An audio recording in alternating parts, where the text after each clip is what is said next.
না, তুমি আমার কথা শুনতেছো না। আমার কথা তো আমি শুনে যাচ্ছি। না, তুমি আমার কথা শুনতেছো না। আমি যেটা বলার চেষ্টা করছি তুমি বুঝতেছো না। তুমি তাসনিয়া ফারিন অভিনীত বাংলাদেশের প্রথম সিনেমা ফাতিমা মুক্তি পেতে যাচ্ছে। তাসনিয়া ফারিন অভিনীত বাংলাদেশের প্রথম সিনেমা ফাতিমা মুক্তি পেতে যাচ্ছে 24 মে।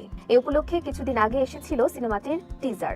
17 মে রাতে প্রকাশ পেয়েছে সিনেমাটির ট্রেলার। এতে পাওয়া গেছে আরো কিছু নতুন দৃশ্য, যাতে আরো কিছুটা ধারণা পাওয়া গেছে সিনেমাটি নিয়ে। ট্রেলারটি দেখে ধারণা করা হচ্ছে দুটি সময়কে সমান্তরালভাবে দেখানোর চেষ্টা আছে সিনেমায়। দৃশ্যগুলোতে অভিনয় শিল্পীদের সাজ পোশাক ও মুহূর্তের ভিন্নতা থাকলেও সংকটকে একইভাবে দেখানোর চেষ্টা করেছেন পরিচালক ধ্রুব হাসান। ইউটিউবে প্রকাশিত ট্রেলারটির ডেসক্রিপশন বক্সে লেখা হয়েছে, আমি যদি তোমার কথা শুনতাম তাহলে সব কি অন্যরকম হতো। ফাতিমার প্রশ্ন হয়তো আমাদের সবার। সিনেমাটির গল্প আবর্তিত হয়েছে ফাতিমা ও সুবর্ণা নামে দুই মেয়ের জার্নি নিয়ে। সিনেমায় ফারিন অভিনয় করেছেন ফাতিমা চরিত্রে।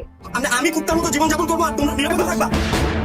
সিনেমায় আরও আছেন নিয়াস রোহান, পান্থ কানাই, তারিক আনাম খান, শাহিদ আলী সুজন। এরই মধ্যে ইরানের 42তম ফজর আন্তর্জাতিক চলচ্চিত্র উৎসবে পুরস্কারও জিতে নিয়েছে সিনেমাটি। সিনেমাটির শুটিং শুরু হয়েছিল 2017 সালে। নাম ছিল দাহকাল। বিভিন্ন কারণে সে সময় কাজটি শেষ করতে পারেনি নির্মাতা। 2022 সালে আবার কাজ শুরু হয়। জানা গেছে নামের সঙ্গে সিনেমার গল্পেও এসেছে পরিবর্তন।